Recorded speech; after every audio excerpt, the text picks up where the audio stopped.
ജമാഅത്തെ ഇസ്ലാമിയുടെ 50-ാം വാർഷിക പതിപ്പിൽ പ്രബോധന ഇത് അതിന്റെ ലേഖനം കാശ്മീർ ജമാഅത്തെ ഇസ്ലാമി. കാശ്മീർ ജമാഅത്തെ ഇസ്ലാമിന്റെ പ്രത്യേകത എന്താണെന്നറിയാം നിങ്ങൾക്ക്? ദീപുവിന് ബൈക്ക് ഉണ്ടെന്ന് എനിക്കറിയാം, കാറുണ്ടല്ലോ, ഉണ്ട്. ദീപുവിന് കാറുണ്ട്, ബൈക്കുണ്ട്. ഇവിടെ ബൈക്ക് ഉള്ളവരുണ്ടാവും, ലോറി ഉള്ളവരുണ്ടാവും, ലോറി ഓണേഴ്സ് അസോസിയേഷനിൽ മെമ്പർഷിപ്പ് ഉള്ളവരുണ്ടാവും. കാശ്മീരി ജമാഅത്ത് ഇസ്ലാമിന്റെ പ്രത്യേകത എന്താ അറിയോ? ഞാൻ വായിക്കാം. ഇത് ദേശാഭിമാനിയല്ല, പ്രബോധനം. തായ്വരയിൽ തീവ്രവാദി പ്രവർത്തനം ശക്തിപ്പെട്ടതിന് ശേഷം ജമാഅത്തെ ഇസ്ലാമിയുടെ സ്വാധീനം വർദ്ധിച്ചിട്ടുണ്ട്. ഹിസ്ബുൽ മുജാഹിദീൻ ജമാഅത്തെ ഇസ്ലാമി അനുകൂല ഗ്രൂപ്പാണ്. ഇതിന് പുറമെ അള്ളാ ടൈഗേഴ്സ് എന്നൊരു സംഘത്തിനും ജമാഅത്ത് രൂപം നൽകിയിട്ടുണ്ട്. എന്ന് പറഞ്ഞാൽ മോട്ടോർ സൈക്കിളും കാറും സ്വന്തമായിട്ടുണ്ട്. ഞങ്ങൾക്ക് സ്വന്തം 2 തീവ്രവാദി ഗ്രൂപ്പുകളുണ്ട്.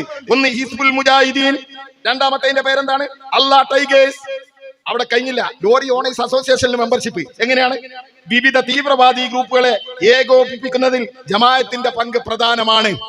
നാസർ കൊളായി അല്ല പറയുന്നത്, പ്രബോധനം. കോൺഗ്രസ്സുകാർക്ക് മനസ്സിലായോ? ലീഗിന് മനസ്സിലായോ? ഇന്ത്യയുടെ മണ്ണിൽ പഹൽഗാമിൽ ഈ അടുത്ത് 23 ഇന്ത്യക്കാരെ വെടിവെച്ച് വന്നതാരാ? ജമാഅത്തെ ഇസ്ലാമി. എന്താ ഞാൻ അങ്ങനെ പറയാൻ? ജമാഅത്തെ ഇസ്ലാമി പറയുന്നു, കാശ്മീരിലെ സകല തീവ്രവാദികളെയും ഒരുമിച്ച് കൊണ്ടുപോകുന്നതിൽ ഞങ്ങളുടെ പങ്ക് നിർണായകമാണ്. എങ്ങനെയുണ്ട് വി ഡി സതീശ ജമാഅത്തെ ഇസ്ലാമി? എങ്ങനെയുണ്ട് നിങ്ങൾ പറ. എന്നിട്ട് പറയാണ് ജമാഅത്തെ ഇസ്ലാമി മുന്തിയ ചരക്കാണ്. അടുത്തത്